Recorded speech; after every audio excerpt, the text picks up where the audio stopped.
మనం పరిశుద్ధ గ్రంథం తెలిసి వాక్యములు చదువుకుందాం. ఎహెజ్కేలు గ్రంథము 45వ అధ్యాయము 18వ వచనం నుంచి చదువుకుందాం. జాగ్రత్తగా దేవుని వాక్యం వినండి. ఎహెజ్కేలు గ్రంథము 45వ అధ్యాయము 18వ వచనం నుంచి చదువుకుందాం. ప్రభువు యెహోవా సెలవిచ్చినది ఏమనగా, మొదటి నెల మొదటి దినమున నిర్దోషి అయిన కోడెను తీసుకొని పరిశుద్ధ స్థలము నిమిత్తము పాప పరిహార్థ బలి అర్పించవలెను. ఎట్లనగా, యాజకుడు పాప పరిహార్థ బలి పశు రక్తమును కొంచెం తీసి మందిరపు ద్వార స్తంభముల మీదను బలిపీఠపు చోరు 4 మూలల మీదను లోపటి ఆవరణంపు వాకిటి ద్వారబంధకముల మీద ప్రోక్షించవలెను. దేవుడు ఈ వాక్యమును దీవించుగాక. ఇక అలాగే మనము హెబ్రీయులకు రాసిన పత్రిక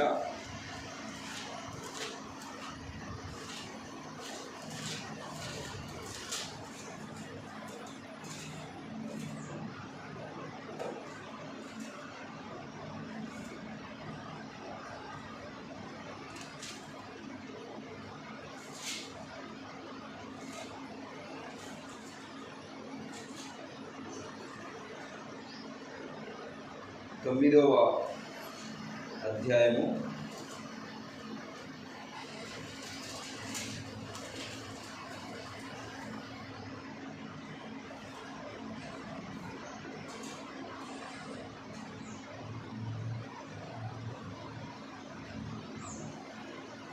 12వ వచనం చదువుకుందాం. 9వ అధ్యాయము 12వ వచనము, హెబ్రీయులకు రాసిన పత్రిక 9వ అధ్యాయము 12వ వచనం. మేకల యొక్కయు కోడెల యొక్కయు రక్తంతో కాక తన స్వరక్తంతో ఒకేసారి పరిశుద్ధ స్థలంలో ప్రవేశించెను. ఎలా అనగా, మేకల యొక్కయు ఎడ్ల యొక్కయు రక్తమును మైలపడిన వారి మీద ఆవు దూడ బూడిద చల్లుటయు శరీర శుద్ధి కలుగునట్లు వారిని పరిశుద్ధపరిచిన ఎడల నిత్యుడగు ఆత్మ ద్వారా తన్ను తాను దేవునికి నిర్దోషినిగా అర్పించుకొనిన క్రీస్తు యొక్క రక్తం నిర్జీవ క్రియలను విడిచి జీవం గల దేవుణ్ణి సేవించుటకు మీ మనస్సాక్షిని ఎంతో ఎక్కువగా శుద్ధి చేయును. ఆమేన్. దేవుడి వాక్యం దీవించుగాక. ప్రార్థన చేస్తున్నాం. పరిశుద్ధుడా యేసయ్యా, కృప కనికరములు గల తండ్రి, నీకు స్తోత్రములు. చదవబడిన నీ వాక్యంలో నుంచి నువ్వు మాతో మాట్లాడమని ప్రార్థిస్తున్నాను. యేసయ్యా, నీకు స్తుతి స్తోత్రములు. నువ్వు నిరంతర యాజకుడిగా మెల్కీసెదెకుగా ఇక్కడ నిలబడి మాతో మాట్లాడమని ప్రార్థిస్తున్నాను. నువ్వు జీవము కలిగిన దేవుడవు, నువ్వు సజీవుడమైన దేవుడవు తండ్రి. నువ్వు నిత్యము నివసించుచు ప్రభా నిత్యము మా మధ్యలో ఉంటున్న దేవుడ యేసయ్యా, నీకు స్తుతి స్తోత్రములు. నువ్వు సజీవుడిగా జీవం కలిగిన దేవుడిగా తండ్రి, ఎక్కడైతే 2-3 నా నామములో ఏకీభవించి ప్రార్థిస్తారో వారి మధ్యలో ఉంటానని ఈ మాట చొప్పున ప్రభువా సజీవుడిగా ఇక్కడ మా మధ్యలో ఉన్నందుకు వందనాలు. నీవే నీ వాక్యం చేత, నీ జీవం గల వాక్యం చేత మాతో మాట్లాడమని ప్రభు మమ్మల్ని మీకు పూర్తిగా సమర్పించుకుంటూ ప్రభు అయిన యేసుక్రీస్తు నామంలో ప్రార్థించుచున్నాం. ఆమేన్, ఆమేన్. దేవుడికి స్తోత్రం. హల్లెలూయా. ప్రియమైన దేవుని పిల్లలారా, మనం దేవుని వాక్యం జాగ్రత్తగా విందాము. ఈరోజు ఒక ప్రత్యేకమైన దినము. ఇది బైబిల్ పరిశుద్ధ గ్రంథం చెప్తున్న ప్రకారం ఈరోజు ఒక ప్రత్యేకమైన దినము. ఎందుకు ప్రత్యేకమైన దినము అని నేను అన్నాను అంటే, పరిశుద్ధ గ్రంథము చెబుతున్న ప్రకారము ఈరోజు మనము ఇజ్రాయేల్ క్యాలెండర్ ప్రకారం చూసినట్టయితే మనము ఇజ్రాయేల్ యొక్క క్యాలెండర్ ప్రకారము మొదటి నెలలో మనం ఉన్నాం. దేవుడికి స్తోత్రం. హల్లెలూయా. స్టూడెంట్స్ ఓకేనా? మనము ఇప్పుడు ఇజ్రాయెల్ క్యాలెండర్ ప్రకారము మనము మొదటి నెలలో ఉన్నాం. అదే మన యొక్క ఇంగ్లీష్ క్యాలెండర్ ప్రకారం చూస్తే జనవరి నెల మొదటి నెల అవుతుంది. కానీ ఇంగ్లీష్ క్యాలెండర్ ప్రకారం మనం చూసినప్పుడు ఇది ఏప్రిల్ నెల. ఏప్రిల్ అంటే ఇది 4వ నెలగా ఉన్నది. కానీ ఈ ఏప్రిల్ మాసము పరిశుద్ధ గ్రంథం ప్రకారము మనము ఇజ్రాయేలుల ప్రకారం చూస్తే ఈ ఈ ఈ ఈ ఏప్రిల్ అనే నెల ఇజ్రాయేల్ క్యాలెండర్ ప్రకారం వారికి మొదటి నెలగా ఉంది. దేవుడికి స్తోత్రం. హల్లెలూయా.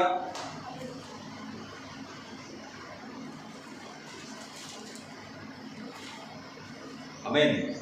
సో మరి ఇజ్రాయేల్ క్యాలెండర్ ప్రకారము పాత నిబంధనలో దేవుని యొక్క పిల్లలు మోషే ధర్మశాస్త్రం ప్రకారం ఇవ్వబడినటువంటి కట్టడాల ప్రకారం ఇజ్రాయేలులు ఖచ్చితంగా మొదటి నెలలో మొదటి నెలలో వాళ్ళు చేయవలసినటువంటి కొన్ని దేవుడు నియమించినటువంటి నియామకాలు ఉన్నాయి. ఆమేన్. సో పరిశుద్ధ గ్రంథం చెప్తున్న ప్రకారము ఇజ్రాయేలీలో మొదటి నెలల చాలా ప్రాముఖ్యమైన నెల. ఈ నెలలో చాలా దేవుడు ఎన్నో అద్భుత ఆశ్చర్య కార్యములు చేశారు. సో చాలా ప్రాముఖ్యమైన విధి కట్టడాలను దేవుడు ఆ ఇజ్రాయేలు ప్రజలకు ఇచ్చాడు. మరి ఇజ్రాయేల్ ప్రజలకు ఇస్తే మనకు కూడా అలాగ జరుగుతుందా? ఇజ్రాయేల్ ప్రజలకు మనకేమైనా సంబంధం ఉందా అంటే ఖచ్చితంగా వారికి మనకు సంబంధం ఉన్నది. దేవుడికి స్తోత్రం. హల్లెలూయా. వాళ్ళు భౌతికమైన ఇజ్రాయేల్ అయితే మనము ఆత్మీయమైన ఇజ్రాయేలీయులం. ఆమేన్. మనము ఆత్మీయమైన ఇజ్రాయేలుగా ఉన్నాము. భౌతికమైన ఇజ్రాయేలుకు మొదటి నెలలో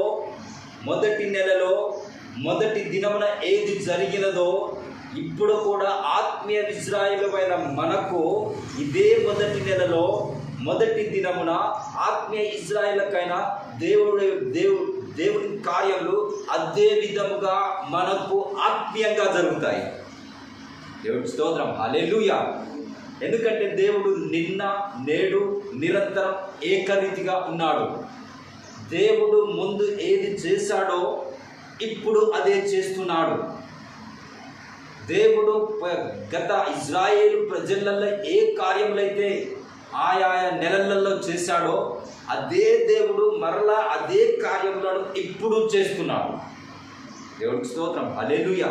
అందుకే మనం ఖచ్చితంగా ఇప్పుడు ఇజ్రాయేల్ క్యాలెండర్ ప్రకారము మొదటి నెల ఆబీబు నెల లేక నీసాను మాసం అనేటువంటి ఈ మొదటి నెలలో ఈ మొదటి నెలలో మొదటి దినమున మనం ఉన్నాం. దేవుడికి స్తోత్రం. హల్లెలూయా. ఇటున్నారే అలా మనం ఇప్పుడు ఎప్పుడున్నాం? ఇజ్రాయేల్ క్యాలెండర్ ప్రకారం మొదటి నెల మొదటి దినమున ఉన్నాము. మొదటి నెల మొదటి దినమున ఇజ్రాయేలులకు ఏం జరిగిందో ఆత్మీయ ఇజ్రాయేలమైన మనకు అదే జరుగుతుంది. ఆమేన్. దేవుడికి స్తోత్రం. హల్లెలూయా. సో అదే కార్యము అదే దేవుడు అదే విధానంలో అదే ఇజ్రాయేలును సంధించినట్టుగా అదే దేవుడు ఈ మొదటి నెలలో మనని దేవుడు సంధిస్తాడు తన వాక్యం ప్రకారం. దేవుడికి స్తోత్రం. హల్లెలూయా. తన మాట తప్పని దేవుడు, మానని దేవుడు. దేవుడికి స్తోత్రం. హల్లెలూయా. ఆయన వాక్యము ఆయన మాట నిత్యత్వమై ఉన్నది. ఆయన వాక్యము నిత్యమై ఉన్నది. ఒక్కసారి దేవుడు ఆ మాట పలికితే అది ఎల్లప్పుడూ నిత్యము జరుగుతూనే ఉంటుంది. ఆయన మొదటి నెలలో ఒకసారి చేశాడంటే మాట ఆ నెలలో చేస్తానని చెప్పాడంటే నిత్యము ఆయన అదే చేస్తూనే ఉంటాడు. అది నిరంతరం కొనసాగుతూనే ఉంటుంది. అందుకే ఈ మొదటి నెల ఈ మొదటి దినమున దేవుని వాక్యం ఏం చెప్తుందో మనం జాగ్రత్తగా గమనిస్తాం. ఓకేనా? దేవుడికి స్తోత్రం. హల్లెలూయా. సో ఇక్కడ ఎజెకియెల్ గ్రంథము 45వ అధ్యాయము 18వ వచనము ఇప్పుడు మనం చదివినట్టుగా మరొకసారి దాన్ని చదువుదాం. ఆమేన్. 8వ వచనం చదువుతున్నా. ప్రభువు యెహోవా సెలవిచ్చినది ఏమనగా, ఆమేన్.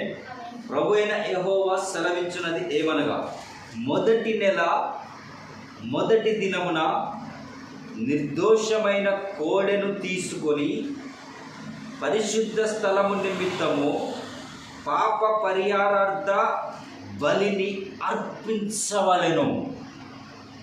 ఏం చేయాలట? మొదటి నెల మొదటి దినమున నిర్దోషమైన కోడెను తీసుకోవాలి. ఏం చేయాలి? ఒక నిర్దోషమైన కోడెను తీసుకోవాలి. పరిశుద్ధ స్థలము నిమిత్తం పాప పరిహారార్థ బలి అర్పించవలెను. ఎట్లనగా, యాజకుడు పాప పరిహారార్థ బలి పశు రక్తము కొంచెము తీసి మందిరపు ద్వారబంధము మీద, బలిపీఠపు చూరు 4 ముళ్ళ మీద, లోపటి ఆవరణము వాటికి ద్వారబంధముల మీద ప్రోక్షించవలెను. Praise the lord. దేవుడికి స్తోత్రం. హల్లెలూయా. మొదటి నెల ఏంటంటే నిర్దోషమైన మొదటి దినమున ఒక కోడెను తీసుకొని పరిశుద్ధ స్థలము నిమిత్తం, దేని నిమిత్తం? పరిశుద్ధ స్థలము నిమిత్తము పాప పరిహారార్థ బలిని అర్పించవలెను. పాప పరిహారార్థ బలి అర్పించవలెను. ఇక్కడ జాగ్రత్తగా గమనించండి ప్రియమైన దేవుని పిల్లలారా, ఇక్కడ సత్యము దాగి ఉన్నది. ఇక్కడ సత్యము దాగి ఉన్నది. చాలా లోతైన విషయాలు ఇక్కడ దాగి ఉన్నాయి. ఈరోజు నేను వస్తున్నప్పుడు చూశాను, ఒక మేకను తీసుకొని, ఒక గొర్రెపోతును తీసుకొని కొంతమంది ప్రజలు వాటిని పట్టుకొని పోయి ఒక ఒక ఒక గుడిలాగా ఉన్న ప్రాంతంలోనికి తీసుకుపోయి ఆ గొర్రెపోతును దాని ముందు కాలు చేతులు కట్టేసి, ఆమేన్, కాలు చేతులు కట్టేసి దాన్ని అక్కడ పడుకోబెట్టి వారి యొక్క కత్తి తీసుకొని ఆ గొర్రెపోతు యొక్క మెడను నరుకుతున్నారు, కోసేస్తున్నారు. ఇలా నరికి కోసేసినప్పుడు ఎప్పుడైతే దాని యొక్క చిరఛేదనం జరిగిందో, ఎప్పుడైతే దాని మెడ నరికివేయబడిందో, అప్పుడు ఆ గొర్రె తన కాళ్ళు చేతులను పక్కపక్క తన్నుకుంటూ, గిజగిజ తన్నుకుంటూ తనలో ఉన్న జీవాన్ని, తనలో ఉన్న ప్రాణాన్ని అది విధిస్తూ ఉన్నది. తన ప్రాణాన్ని అది కోల్పోతూ ఉన్నది, తన జీవాన్ని అది కోల్పోతూ ఉన్నది. వీరు ఖడ్గము చేత దాన్ని వధించినప్పుడు, ఎప్పుడైతే దాన్ని వారి ఆ గొర్రెపోతులు నరికారో, అది అప్పుడు ప్రాణము, జీవము విలవిల తన్నుకుంటూ అది విడిచిపెట్టి వెళ్ళిపోయింది. ఎప్పుడైతే వారు చిరఛేదనం చేశారో, ఆ గొర్రెలో ఉన్నటువంటి జీవం, ఆ రక్తం, ఆ మెడ నరికినప్పుడు ఆ రక్తము మొత్తము బయటకు కారినది. ఓ ప్రియమైన దేవుని పిల్లలారా, ఈ గొర్రె యొక్క ఈ బలించుట, ఈ బలి అర్పణ, ఈ గొర్రెలను అర్పించుట, ఈ మేకలను అర్పించుట దేన్ని సూచిస్తుంది అంటే, పాపములకు పరిహారము జరుగుట కోసము ఆ గొర్రె, ఆ మేక ఎవరైతే బలిస్తున్నారో, ఆ బలించిన వారి యొక్క పాప పరిహారము జరుగుట కోసము ఆ గొర్రె పిల్ల అక్కడ ప్రాణాలను అర్పిస్తుంది, తన రక్తాన్ని చిందిస్తుంది. దేవుడికి స్తోత్రం. హల్లెలూయా. చూడండి, ఇది భౌతికంగా జనులు ఒక జంతువును, ఒక గొర్రెపోతు అనే జంతువును బలి అర్పిస్తున్నారు. కానీ దీన్ని కూడా పరిశుద్ధ గ్రంథం మాట్లాడుతుంది. దేవుడికి స్తోత్రం. హల్లెలూయా. ఎవరైనా పాపం చేసినప్పుడు, ఆమేన్, వింటున్నారా? ఎవరైనా పాపం చేసినప్పుడు వారి పాపములకు పరిహారం జరగాలంటే, వారి పాపములు లేకుండా ఉండాలి అనంటే, ఆ పాపములు కనిపించకుండా ఉండాలి అనంటే, ఒక జంతువును, ఒక గొర్రెను తీసుకొచ్చి బలర్పించి దాన్ని వధించినప్పుడు, అది వధించబడడం వల్ల వీళ్ళ పాపాలు కనిపించకుండా పోతాయి. ఇది పాత నిబంధనలో జరిగింది. ఎవరైనా పాపం చేసినప్పుడు ఆ పాప పరిహార్థ బలి నిమిత్తం ఆమేన్ ఒక గొర్రె పోతును కానీ, ఒక మేకను కానీ, ఒక పావురం కానీ, ఇలాంటి వాటిని తీసుకొని వాళ్ళు ఏం చేయాలంటే యాజకుడు దగ్గరికి రావాలి. ఆ యాజకుడు అప్పుడు ఆ గొర్రెను తీసుకుంటాడు. ఆ గొర్రె పోతును తీసుకొని ఆ గొర్రె పోతు మీద ఆ గొర్రె పోతు తల మీద ఇట్లా చేయబెట్టి, ఇక్కడికి వచ్చినటువంటి ఈ ఈ ఈ విశ్వాసులు, ఈ భక్తులు, ఈ యాజకుడైన సేవకుడు, వీళ్ళిద్దరూ కలిసి ఆ గొర్రె పోతు మీద చేయబెట్టి అప్పుడు ప్రార్థన చేస్తారు. ఏమని? ఇగో మా యొక్క పాపములను, నేను చేసిన పాపములకు పాప పరిహార్థ బలిగా ఈ గొర్రె అర్పించబడుటకు మేము తీసుకొచ్చాం. ఈ గొర్రె పైన మా రక్తమును పెడుతున్నాం అని వాళ్ళు ఎప్పుడైతే ప్రార్థన చేస్తారో, వాళ్ళు ఎప్పుడైతే ఈ విధంగా అంటారో, వీళ్ళు చేసిన పాపములన్నీ ఆ గొర్రె పిల్ల మీదకి వెళ్ళిపోతాయి. ఏమవుతాయి? ఆ గొర్రె పిల్ల మీదకి వెళ్ళిపోతాయి. అయితే ఎప్పుడైతే ఆ పాపమునకు మరణం ఖచ్చితంగా సాధ్యం కాబట్టి, వీళ్ళు చేసిన పాపములు గొర్రె పిల్ల మీదకి వెళ్ళిపోయిన తర్వాత ఆ గొర్రె పిల్ల వీరి పాపముల నిమిత్తము మరణిస్తుంది, వధించబడుతుంది, చిరఛేదనము చేయబడుతుంది. అప్పుడు ఈ తీసుకొచ్చిన వారి యొక్క పాపములు కనబడకుండా పోతాయి. ఏమవుతాయి? సో వీరి పాపముల యొక్క కనబడకుండా పోవాలి అని అంటే ఖచ్చితంగా ఒక బలి పశువు, ఒక గొర్రె పోతు, ఒక మేక ఖచ్చితంగా అక్కడ బలి అర్పించబడాలి. అయితే దీనంతా ఏం చూపిస్తుందంటే, పరిశుద్ధ గ్రంథం చెబుతున్న ప్రకారము అది నీడగా, అది ఛాయగా ఉంది. ఆమె చెప్తారా? ఇది నీడగా, ఛాయగా ఉంది. నిజమైన బలి అర్పణకు, నిజమైన గొర్రె పిల్లకు, నిజమైనటువంటి దేవుని కుమారుడి కొరకు ఇది కోసం ఇది ఇది ఇది ఇది సాదృశ్యంగా ఉన్నది. మన కోసం ప్రభు ఆమేన్, మన కోసం ప్రభు గొర్రె పిల్ల వలె వధింపబడతారంటూ సూచనగా, సాదృశ్యంగా ఆల్రెడీ పాత నిబంధనలో ఆ కార్యక్రమం దేవుడు జరిగించి ఉన్నాడు. ఏమైనా దేవుని పిల్లలారా చూడండి,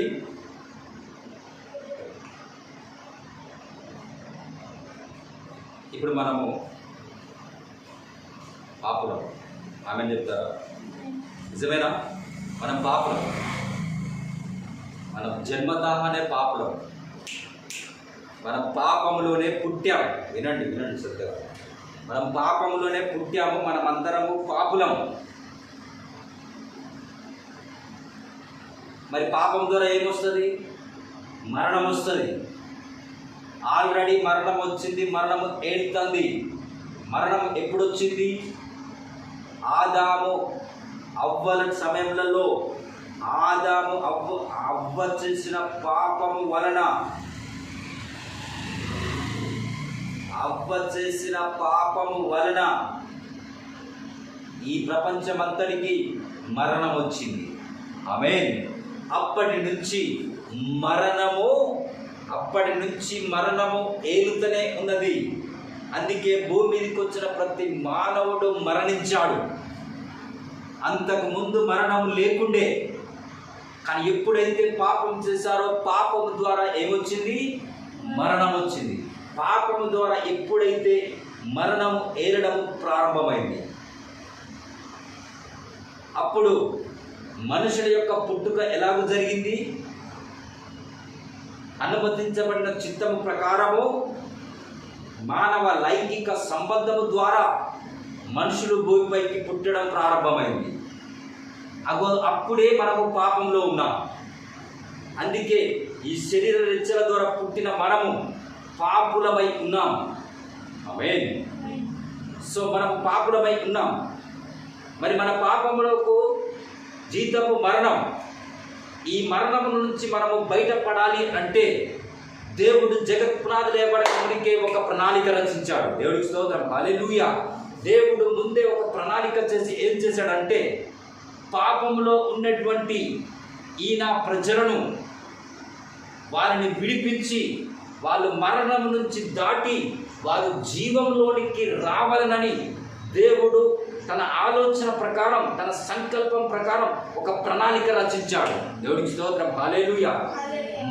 మరణము వేలుతున్న ఈ ప్రజలను మరణములో నుంచి జీవంలోకి దాటుకొని రావాలి అని అంటే, ఆమేన్, అప్పుడు నేనే స్వయంగా మానవ అవతారం ఎత్తి శరీరధారిగా రక్త మాంసములు గల వాడిగా భూమిపైకి నేను వచ్చి, నేను నా స్వరక్తం ఇచ్చి గొర్రె ఎట్లయితే చనిపోతుందో, దేవుడికి స్తోత్రం, హల్లెలూయా. ఇప్పుడు గొర్రెలు ఎట్లా చనిపోతున్నాయి, ఎలా బలించబడుతున్నాయి, ఎలా విజవిజ తన్నుకుంటూ మన ప్రాణం విడుస్తున్నాయి, ఏ విధంగా తన జీవాన్ని కోల్పోతున్నాయి, ఏ విధంగా తన బాడీలో ఉన్న ప్రతి రక్తము బయటికి వెళ్ళిపోతుంది. అలాగనే దేవుడు స్వయంగా భూమిపైకి వచ్చి ఆ దేవుడే స్వయంగా రక్తము కారిస్తే ఆ స్వరక్తము వలన మానవ యొక్క పాపములన్నిటికీ పరిహారము జరుగుతుంది. దేవుడికి స్తోత్రం, హల్లెలూయా. చూడండి, వేద వాక్కులు చెబుతున్నాయి, ఇంకా ఇతర గ్రంథాలు కూడా చెబుతున్నాయి.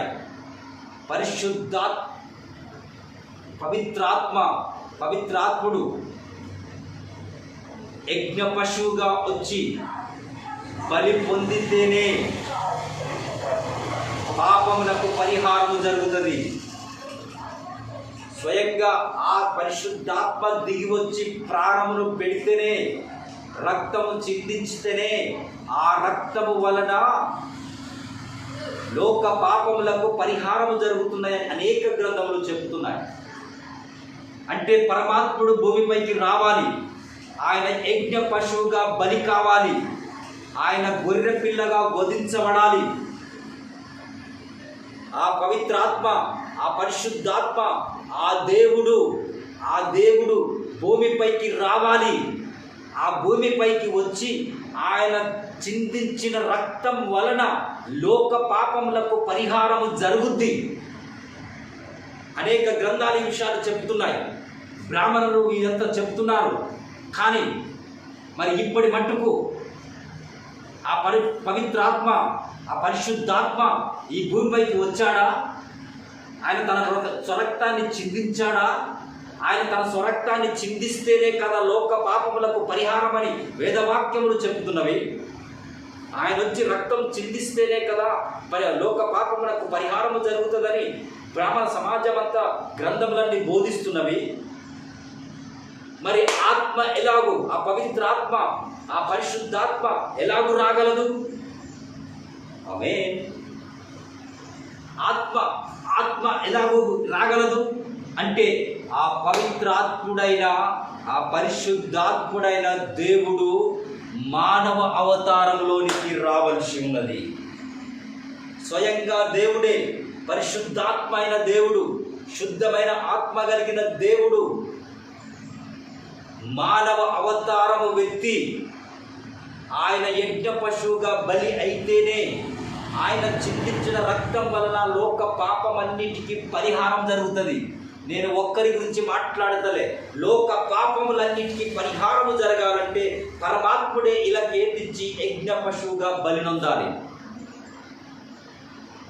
ఈరోజు మేము చెప్తున్న వాక్య సత్యం, నిజ సత్యం ఏంటి అని అంటే, నిజంగా పవిత్రాత్మ, పరిశుద్ధాత్ముడు ఆయన ఈ భూమికి ఏతించాడు, ఈ భూమిపైకి వచ్చాడు. ఆయన ఎవరు అంటే యేసు క్రీస్తు ప్రభువుగా ఉన్నాడు. ఆమేన్. ఆ యజ్ఞ పశువు ఎవరు? ఆ పవిత్రాత్మ మానవ అవతారం ఎత్తి వచ్చేది ఎవరు? స్వయంగా పవిత్రాత్మ భూమిపైకి ఇలా ఏతించి యజ్ఞ పశువుగా బలి నొందిన వారు ఎవరు అనంటే అది ప్రభువైన యేసుక్రీస్తు. ఆయన ఒక్కడు మాత్రమే అర్హుడు.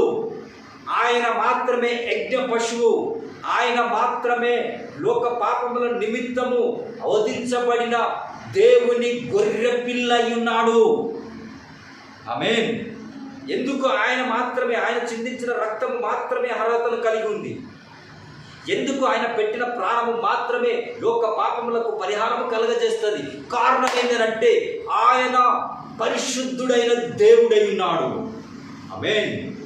ఆయన పుట్టుక మనవలే రక్త మాంసములతోటి, మనవలే లైంగిక సంబంధం ద్వారా శరీర ఇచ్చల వలన పుట్టినవాడు కాదు.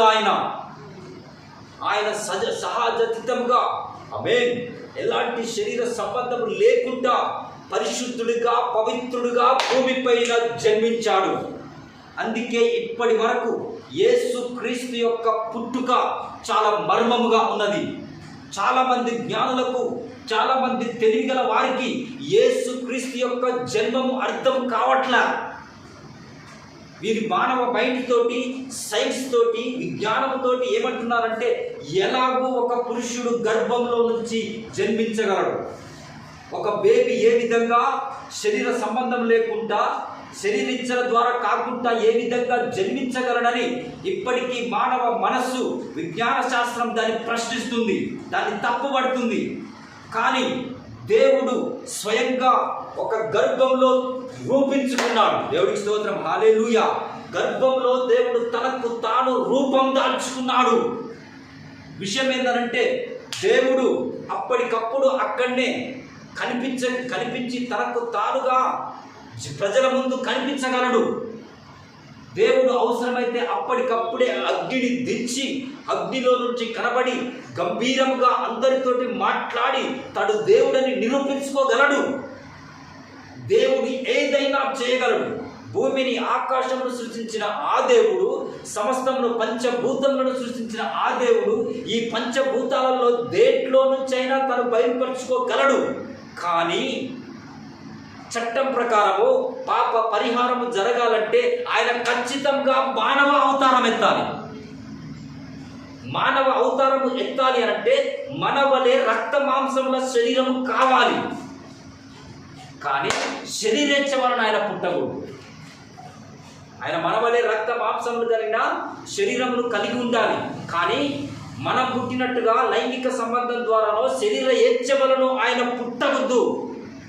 అలా పుడితే ఆయన పవిత్రుడిగా ఉండలేడు.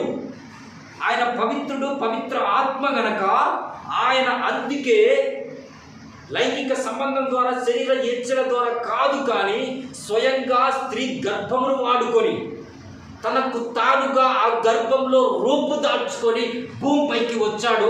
ఎందుకనంటే పాపులను రక్షించుట కోసం, లోక పాపములకు పరిహారము జరుగుట కోసం.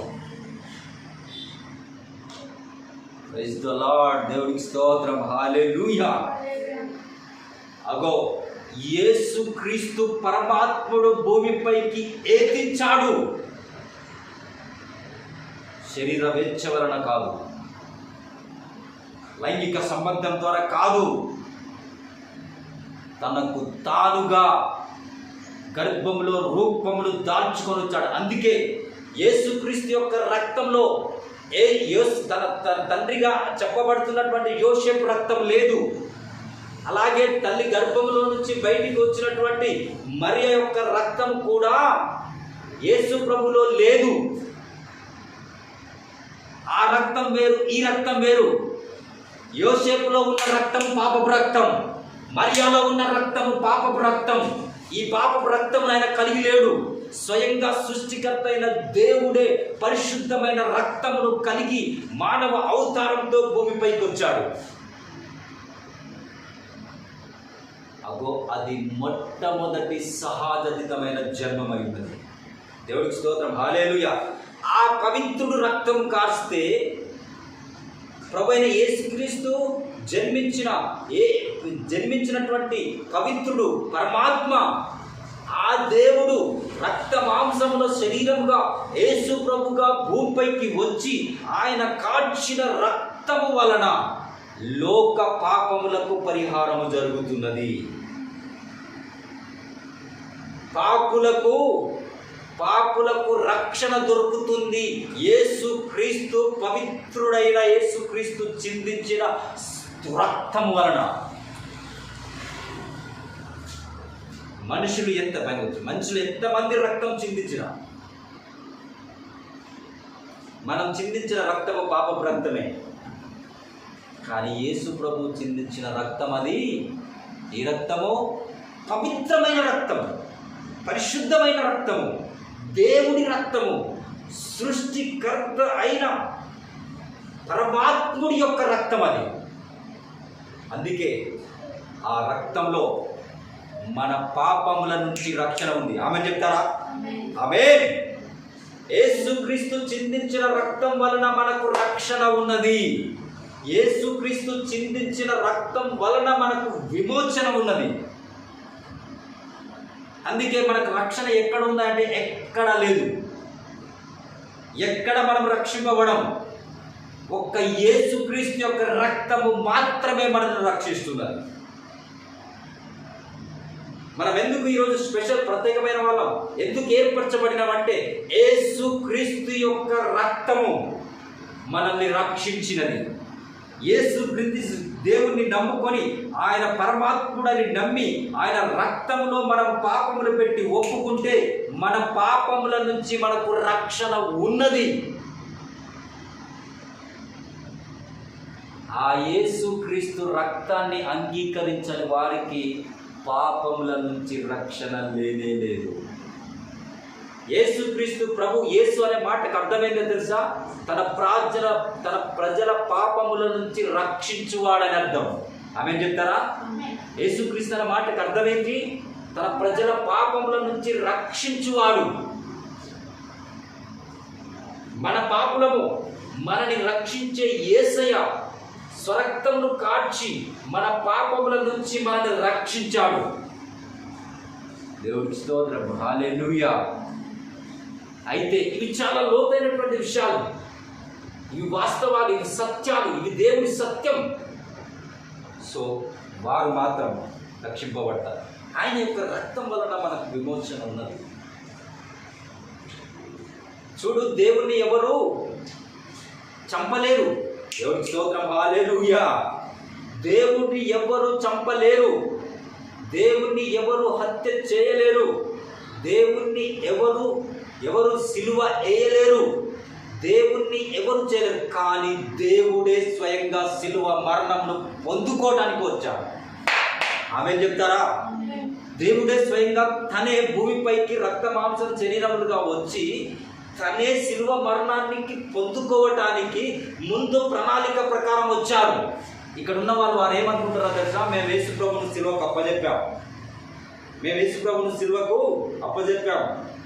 మేము యేసు ప్రభు ఆయన దేవుడు అని చెప్పుకుంటున్నాడు, ఆయన జీవం కలిగిన వాడని చెప్పుకుంటున్నాడు, ఆయనకు పాపములు క్షమించే అధికారం ఉందని చెప్పుకుంటున్న యేసయ్యను మేమే సిలువ మరణానికి అప్పజెప్పి చంపేసామని వాళ్ళు అనుకుంటున్నారు. లేదు, దేవుడు తన ఇష్టపూర్వకంగా సిలువ మరణమును పొందుకుంటున్నాడు. ఒక గొర్రె పిల్ల తన ప్రజల పాపములను తీసుకువేట కోసము తనకు తానే స్వయంగా చిరఛేదనము చేయబడుట కోసం, తను బలవుట కోసము ఆ భారమును మోసుకొని, ఆ లోక పాపములనే భారమును మోసుకొని ఆ గొర్రె పిల్ల తను చనిపోవుటకు సిద్ధముగా భారమును మోసుకొని యేసుక్రీస్తు ప్రభు గొర్రె పిల్ల వలె తల వంచుకొని వధించబడుటకు సిలువ మరణానికి వెళ్ళాడు. అందుకే ప్రభు సిలువ మరణంలో ఆయన మరణిస్తున్నప్పుడు ఏమన్నాడు తెలుసా? మీరు నా గురించి ఏడవకండి, కానీ మీ గురించి, మీ పిల్లల గురించి ఏడవండి. దేవుడికి స్తోత్రం. హల్లెలూయా. నేనెందుకు రక్తం చిందిస్తున్నాను, నేనెందుకు సిలువ మరణంలో పొందుకుంటున్నానో దాని గురించి మీరు ఆలోచించండి. మీరు రక్షింపబడవాలని, మీ పాపముల నుంచి మీ కుటుంబము, మీ పిల్లలు, మీరందరూ రక్షింపబడవాలని నేను సిలువ మరణమును పొందుకుంటున్నాను. ఇక నా గురించి ఆలోచించకండి. నేను చిందించిన రక్తాన్ని చేర్చుకొని దాన్ని విశ్వసించి మీరు మీ కుటుంబంలో రక్షింపబడవలనని దేవుడు చెబుతున్నాడు. ఏమైనా దేవుని పిల్లలారా, అసలు మనం ఎంత గొప్పవారం తెలుసా? మనకి ఎంత దేవుడు కృపనిచ్చాడో తెలుసా? దేవుడు మనకు ఉన్నటువంటి అతిశయోక్తి ఏందో తెలుసా? ఇక్కడున్న జనులలో మనం ఏమైనా ప్రత్యేకమైన వాళ్ళం కాదు, మనం ఏమైనా గొప్ప వాళ్ళం కాదు, మనం వాళ్ళకంటే తెలివిమంతులం కాదు, మనం వాళ్ళకంటే డబ్బున్న వాళ్ళం కాదు, మనం ఏది కాదు, ఏది పనికిరాని వాళ్ళం. అయినను మనం ఏర్పరచబడిన వారమై ఉన్నాం, అయినను మనం ఎన్నుకొనబడిన వారమై ఉన్నాం, అయినను లోక రక్షకుడిని ఎరిగి ఆ లోక రక్షకుడు చిందించిన రక్తాన్ని ఆశ్రయిస్తూ పాపములను కడిగి వేసుకుంటున్న ప్రజలమై ఉన్నాం. ఇదే మన ధన్యత. ఆ రక్షకుని మనం గుర్తించాం, ఆ నిజ దేవుని పరమాత్మను మనం గుర్తించాం, ఆ బలి అర్పణను మనం గుర్తించాం. ఎందుకు ఆ యేసుక్రీస్తు యొక్క రక్తం చిందించబడిందో, ఆ రక్తం ఏం చేస్తుందో, ఆ రక్తం వలన మనకి ఏ ధన్యత, ఏ దీవెన వచ్చిందో ఆ దీవెన మనం ఎరిగేటట్టుగా పరిశుద్ధాత్ముడు చేసి ఆ రక్షణ భాగ్యమును దేవుడు మనకు అనుగ్రహించాడు. అందుకే యేసుక్రీస్తు నమ్ముకున్నటువంటి వాళ్ళు, ఆయన రక్తంలో పాపములు కడిగి వేసుకున్నటువంటి వాళ్ళు భూమిపైన ఎంత భక్తిమంతులైనా సరే వాళ్ళ పాపములకు విడుదల లేదు, వాళ్ళకు పాపం నుంచి రక్షణ లేదు. వారు చేస్తున్నటువంటి మనం ఆల్రెడీ చాలా భక్తి కలిగి ఉండి ఎంతో పేదలకు మనం అన్నం పెట్టినా, ఎంత నీతిగా ఎంత నిజాయితీగా మనము జీవించినా అవి ఓకే, అవి కాదని నేను అనట్లే. అలాగే జీవించాలి, అలాగే నీతి క్రియలు చేయాలి, అలాంటి మంచి క్రియలు చేయాలి.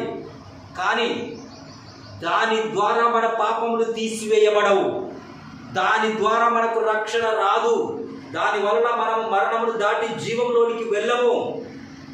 పరమాత్ముడే స్వయంగా వచ్చేసి చిందించిన రక్తం వలన లోక పాపములకు పరిహారం జరుగుతుందన్న ఆ వాక్య వాగ్దానమును చేర్చుకొని, అలాంటి రక్తము చిందించిన యేసయ్య రక్తాన్ని చేర్చుకొని ఆ రక్తంలో మన పాపములు పెడితే తప్ప మన పాపములకు పరిహారము లేనే లేదు. మనం ఏ భక్తి చేసినా, మనము దేన్ని ఆరాధించినా, మనము దేంట్లో కొనసాగినా, మనం ఎంతగా ఈ లోకానుసారంగా నీతిగా భక్తిగా ఉన్నను, ఆ భక్తి కార్యములు మంచియే, ఆ నీతి కార్యములు మంచియే, కానీ పాపమునకు పరిహారము లేదు, పాపమునకు విడుదల లేదు. ఎందుకంటే మనం జన్మతః పాపలమై ఉన్నాం, మన పుట్టుకయే పాపమైంది, ఆ పాపమే మరణమునకు తీసుకువెళ్ళినదైంది. మరి ఆ పాపం అనే దాని నుంచి, మరణము నుంచి, పాపం ద్వారా వచ్చిన మరణం నుంచి మనం జయము పొందాలంటే, మన నిత్య జీవంలోనికి పోవాలంటే పరమాత్ముడు చిందించిన రక్తమును మనము అంగీకరించి ఆ పాపంలో మనం అందులో పెడితేనే అప్పుడు మనకు పాప పరిహారం కలుగుద్ది. పాపములు పూర్తిగా తీసివేయబడతాయి, కప్పడం కాదు, తీసివేయబడతాయి. దేవుడి స్తోత్రం, హల్లెలూయా. దీని ప్రవక్త ఏం చెప్పాడో తెలుసా? ఒక సీరా చుక్కను ఒక కెమికల్ దాంట్లో వేసినప్పుడు కనిపించకుండా అది మాయమైపోద్దాడ. అలాగే మనం పుట్టింది మొదలుకొని ఇప్పటి మట్టుకు మనం చేసిన పాపములన్నీ ఒప్పుకొని యేసుక్రీస్తు యొక్క రక్తంలో గనక మనము పెట్టినట్టయితే పాపములు ఆల్రెడీ కనిపించకుండా పోతాయి. ఆమేన్.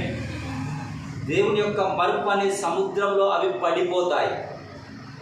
అప్పుడు మనము ఎంత ఘోర పాపి అయినా మనము యేసుక్రీస్తు రక్తంలో మన పాపములు పెట్టినప్పుడు హిమమంతా తెల్లగా ఉంటుంది. ఇంత మురికి గుడ్డ, పాపం చేత రక్తమయమైనటువంటి మురికి మురికి మురికి మురికి చాలా మురికి కలిగిన గుడ్డ ఈ పాపం అనే దాన్ని యేసుక్రీస్తు యొక్క రక్తంలో ముంచి మనం బయటికి తీయంగానే మనం గడి సరుకు రిన్ ఏరియా పెడితే ఏ విధంగా వైట్గా దగదగ మెరుస్తుందో ఆ విధముగా మన పాపములు, మన మురికి, పాపం అనే మురికి యేసుక్రీస్తు రక్తంలో ముంచి తీసినచో వెంటనే అది పాపపు మురికి పోయి నీతి వస్త్రములనే తెల్లని దగదగ మెరిసే జీవితముగా దేవుడు మనని చేస్తాడు. దేవుడికి స్తోత్రం, హల్లెలూయా. సో అందుకోసమే ప్రియులారా, దేవుడి ఆ పాటల పుస్తకం, దేవుడు మన కోసం రక్తం చిందించాడు. యేసయ్య మన కోసం ప్రాణం పెట్టాడు. యేసయ్య కల్వరిగిరిలో ఎన్నో ఎన్నో ఎన్నో వేదన పడ్డాడు. ఎన్నో యజ్ఞ పశువు ఇలాగ గొర్రె ఏ విధంగానైతే బలించినప్పుడు ఏ విధంగా కాళ్ళు చేతులు కట్టేసి మెడ నరుకుతున్నప్పుడు ఏ విధంగా అది విలవిల కొట్టుకుంటుందో, ఏ విధంగా విలవిల తన్నుకుంటుందో, ఏ విధంగా తన జీవానంతా ధారపోస్తూ తన రక్తమంతా తన బాడీలో నుంచి బయటికి వెళ్తున్నప్పుడు ఏ విధంగా అది తన్నుకుంటూ చనిపోతుందో, అదే విధంగా లోకరక్షకుడు పరమాత్ముడు కల్వరిగిరిలో శిలువ మరణాన్ని పొందుకున్నాడు. ఆయనకు శిలువ వేసి రెండు కాళ్ళు కలిపి ఒక మేకులతో కొట్టారు. ఇగో ఇలా కొట్టారు, మేకులు దించారు. రెండు చేతులట చాపి ఆ చేతులలో మేకులతో ఆ శిలువతోటి సుత్తతోటి గట్టిగా కొట్టారు. అప్పుడు రక్తము ఆయన చేతుల్లో నుంచి, ఆయన కాళ్ళల్లో నుంచి కారణము ప్రారంభమైంది. ఇది దేన్ని సూచిస్తుందంటే ఒక గొర్రెను కాళ్ళు చేతులు కట్టేసినట్టుగా ఉన్నది. వధిస్తున్నప్పుడు ఏం చేస్తారు? కాళ్ళు చేతులు కట్టేసి వధిస్తారు, దాన్ని పడేసి దాన్ని మెడను నరుకుతారు. అలా విధముగా యేసుక్రీస్తు అనే నిజమైన దేవుని గొర్రె పిల్ల, పవిత్రాత్మ, యజ్ఞ పశువు, ఆయన శిలువ పైన రెండు చేతులలో మేకులు కొట్టబడి, కాళ్ళల్లో మేకులు కొట్టబడి, కాళ్ళు చేతులు కట్టేసిన వాడి వరే శిలువ మీద ఉన్నాడు. ఆ తర్వాత ఆయన తలపైకి ముళ్ళ కిరీటమును తీసుకొచ్చి ఆయన తల మీద గుచ్చారు. ఇట్లా తలపైన దాన్ని పెట్టి ఇట్లా గట్టిగా అదిమి గుచ్చారు. అప్పుడు ఆ ముళ్ళ కంప ఆయన తలకు పుచ్చుకొని ఆ తలలో నుంచి రక్తం కారుతున్నది. గొర్రె పిల్ల ఆ రోజు ఆయన సిలువలో మరణిస్తున్నది ఆయన కోసం కాదు, పాపులమైన మన కోసం ఆయన రక్తం చిందిస్తున్నాడు. పాపులమైన దేనికి పనికిరాని ఘోరాతి నీచులమైన మన కోసము స్వయంగా దేవుడే వచ్చి రక్తం చిందించుట ఎంత అద్భుతమైన విషయము. నా కోసం, నీ కోసం ఆయన వదకు తేబడ్డాడు. ఆమేన్. నా కోసం, నీ కోసం ఆయన చంపబడ్డాడు. నేను చేసిన పాపముల నిమిత్తము ఆయన భరిస్తున్నాడు కల్వరిగిరిపై. హల్లెలూయా. ఎవరికి ఉండునండి ఈ ప్రేమ? నా పాపముల కోసం ఎవరైనా చనిపోతారా?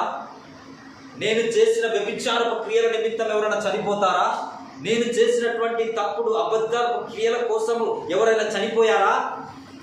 కానీ అవి నా పైన మోపబడకుండా, ఆ పాపం నా పైన ఏలుపడి చేయకుండా దాంట్లో నుంచి విడుదల కలగాలని, నేను ఆ పాపం నుంచి దాటుకొని జీవంలోనికి రావాలని నన్ను జగత్పునాది లేబడక మునిపే ప్రేమించిన యేసయ్య నీ కోసం, నా కోసం కల్వరి గిరిలో ఆయన వదకు తేబడి గిజగిజ తన్నుకుంటూ నా పాపపు భారాన్ని, నీ పాపపు భారాన్ని కల్వరి గిరిలో ఆయన మోస్తున్నాడు, భరిస్తున్నాడు. దానికోసం ఆయన రక్తాన్ని, ఆయన ప్రాణాన్ని త్యాగం చేశాడు.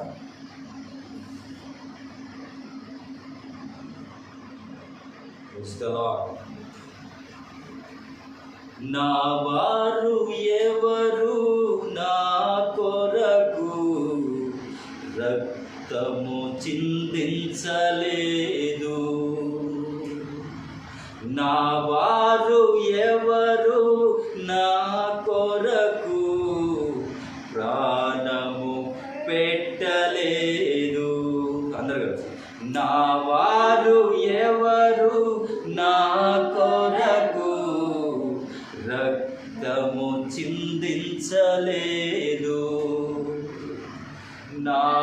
వారు ఎవరు నా కొరకు ప్రాణము అర్పించలేదు. నీవే నా ప్రాణ కాపరివి, నీవే నా ఆత్మ కాపరివి, మంచి కాపరివి నీవు, నా మంచి కాపరివి. గొర్రెలకై ప్రాణము పెట్టినా నా మంచి కాపరివి, నాకై ప్రాణము పెట్టినా నా మంచి కాపరివి, నా మంచి కాపరివి. దేవుడు మన కోసం ప్రాణం పెట్టాడు. దేవుడు మన కోసం రక్తం కాచాడు. అంతగా దేవుడు మనల్ని ప్రేమించాడు. అందుకే ఆ రక్తంలో మనం ప్రతి పాపము, యేసుక్రీస్తు యొక్క రక్తము ప్రతి పాపముల నుంచి మనల్ని పవిత్రుడుగా చేయునని వాక్యం ఉంటుంది. అది ఏ పాపమైనా సరే, అది వ్యభిచారపు పాపమైనా సరే, అది దొంగతనమైనా సరే, అది అబద్ధం చెప్పుట అయినా సరే, అది అవసరమైతే ఇతరులను హత్య చేసినా సరే, అది ఎలాంటి పాపమైనా సరే, ఎంత ఘోర పాపమైనా సరే, ఎంత ఎంత ఎంత ఘోర పాపమైనా సరే, మాటలతో చెప్పలేని, వివరించలేని, వివరించలేని, చెప్పరానటువంటి అది ఏ పాపమైనా సరే యేసుక్రీస్తు చిందించిన రక్తంలో మనము పెడితే, యేసుక్రీస్తు యొక్క రక్తము మన ప్రతి పాపముల నుంచి పవిత్రపరచుచున్నది, ప్రతి పాపముల నుంచి మనని కడిగి వేస్తున్నది.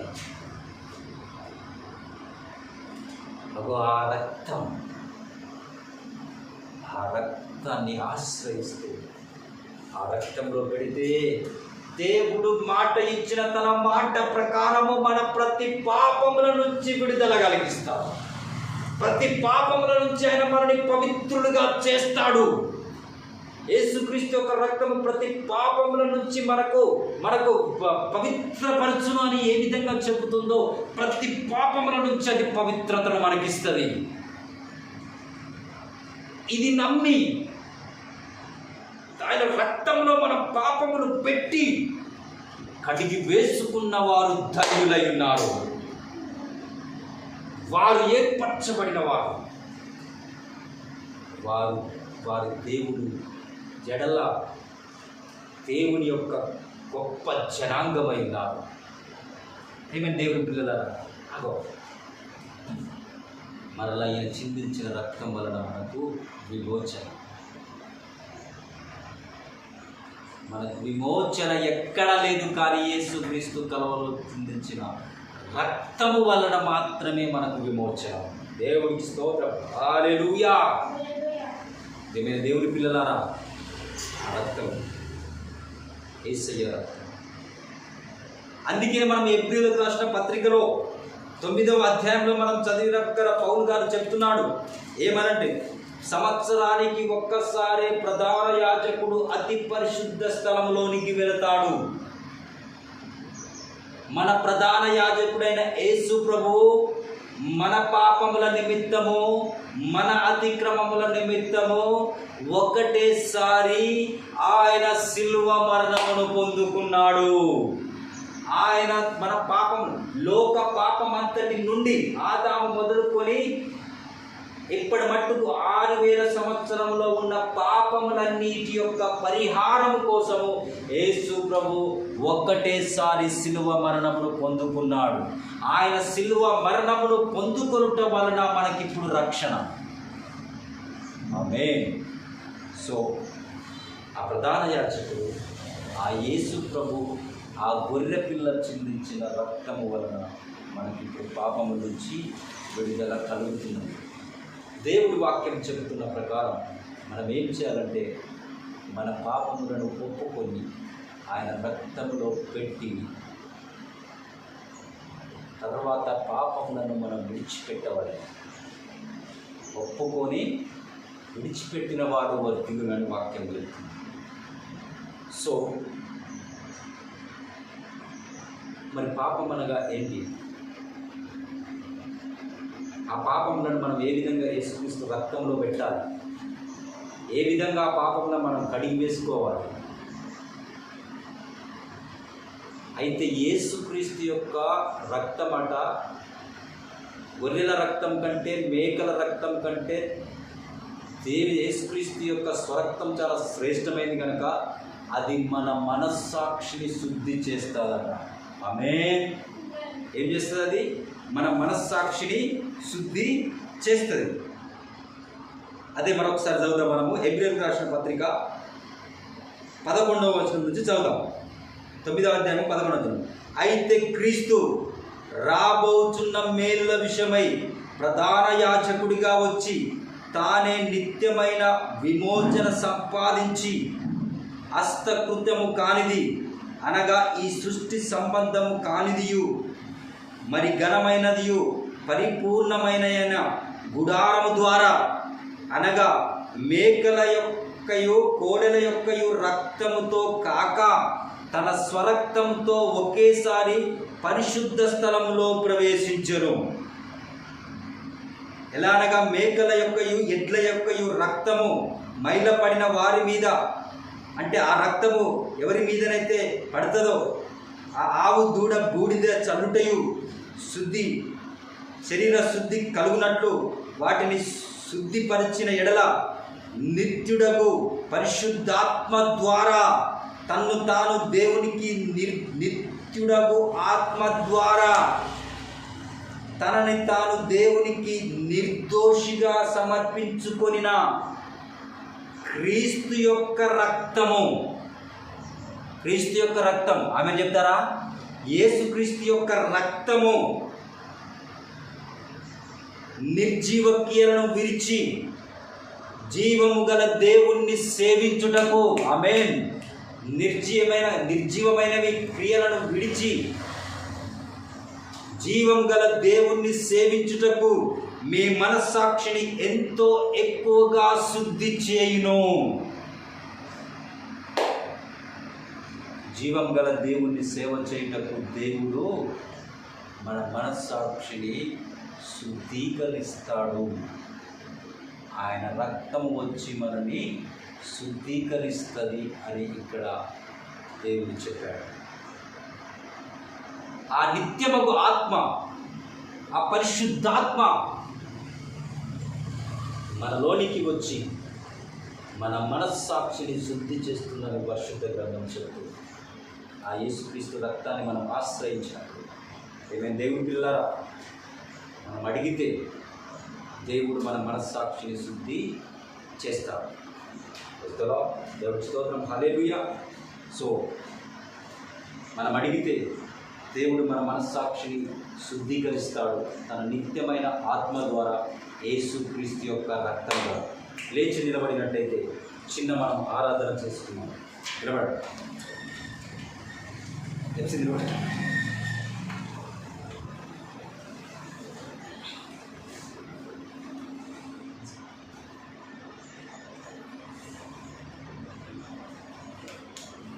యేసయ్యానికి స్తోత్రం, స్తోత్రం, స్తోత్రం.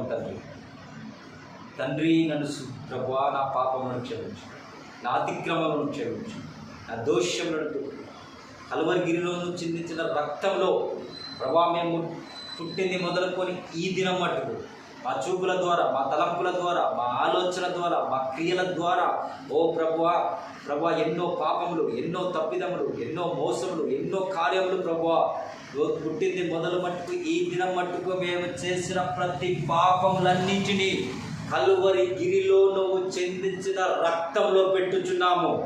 క్రీస్తు యొక్క రక్తంలో ఆ పాప మూటను, ఆ పాప భారమును మోసుకొని వచ్చి తండ్రి ఆ పాపపు మూటను తండ్రి కల్వరి గిరిలో చిందించిన నువ్వు రక్తంలో పెట్టుచున్నాము. నీ రక్తం చేత మమ్మల్ని కడగండి ప్రభు.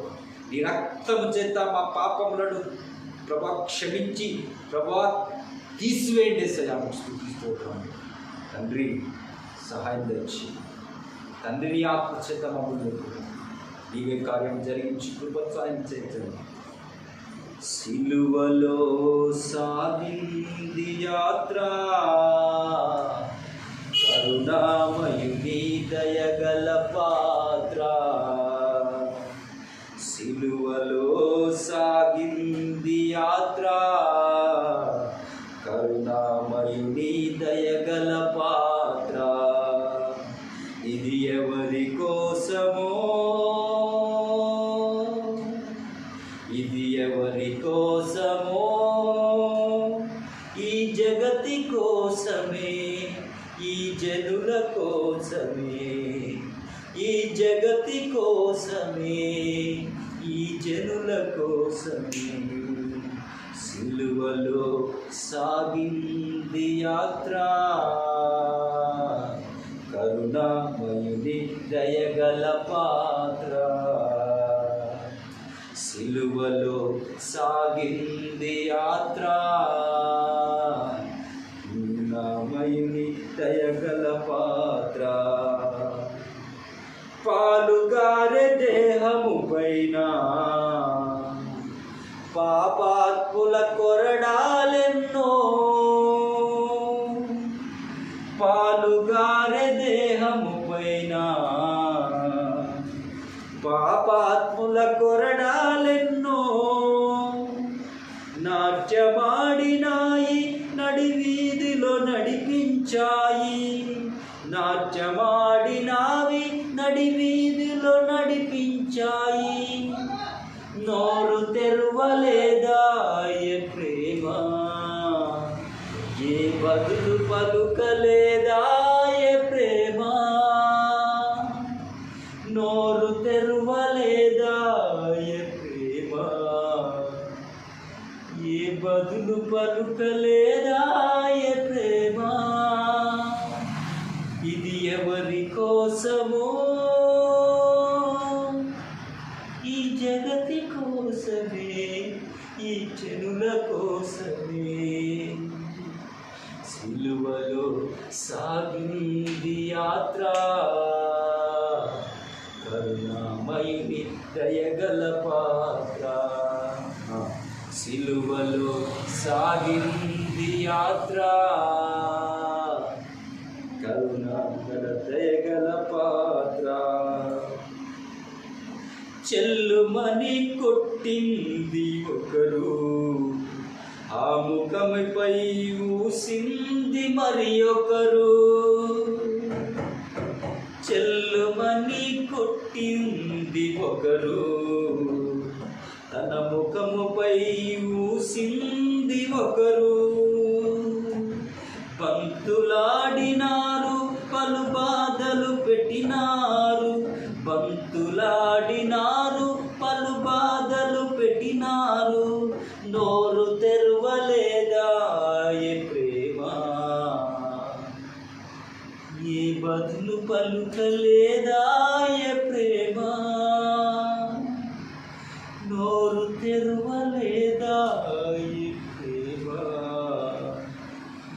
ఏ బదులు పలుకలేదా ఏ ప్రేమ.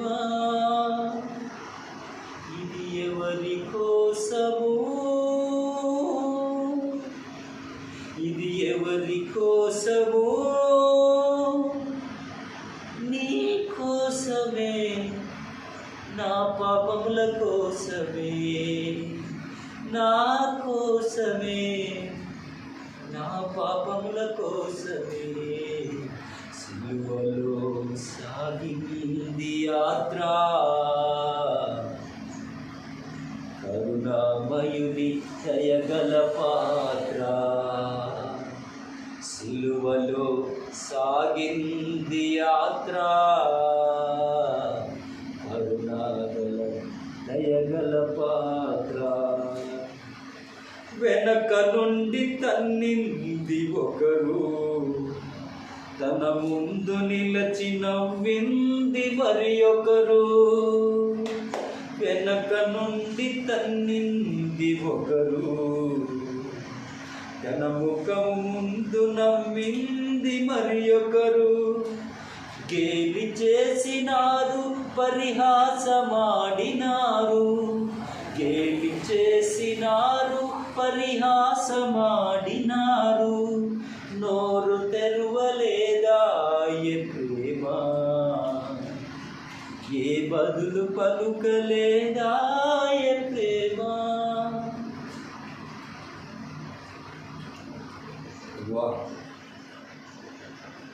నా పాపముల నిమిత్తం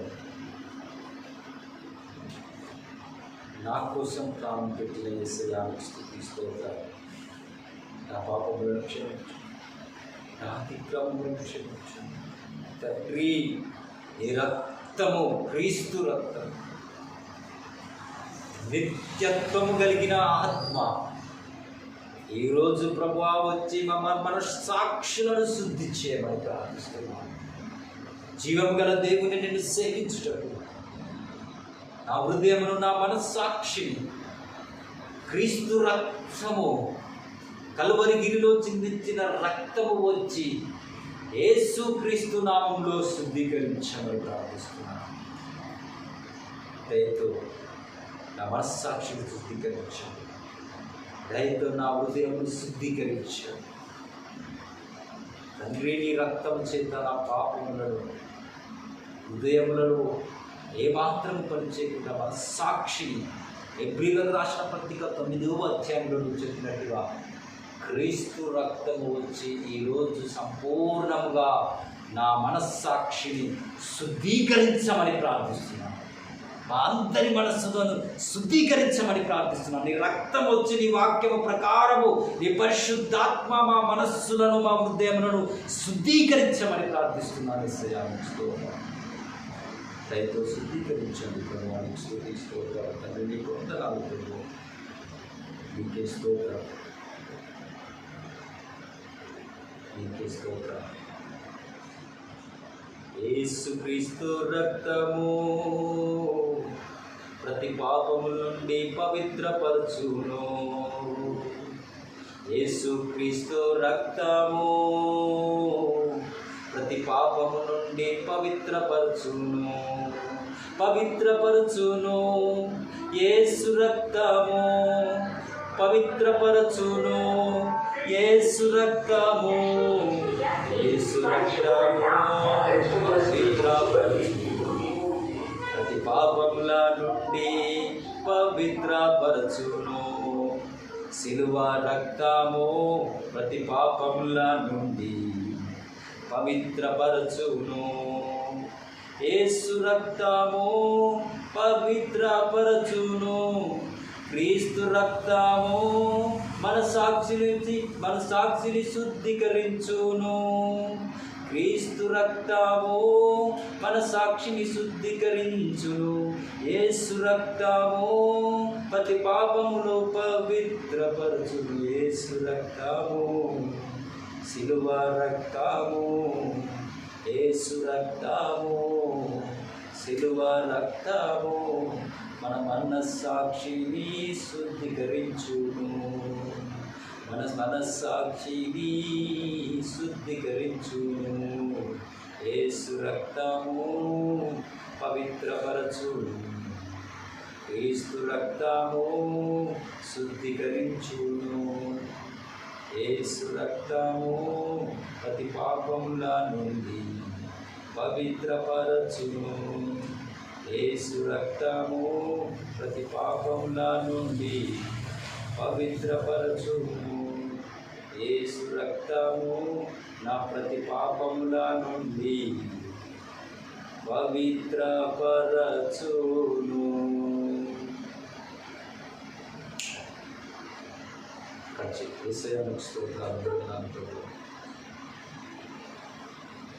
సహాయం దయచేయండి, కృప చూపమని. యేసు క్రీస్తు నామములో మా ప్రతి పాపము పవిత్రపరచబడిందని నీకు స్తోత్రం.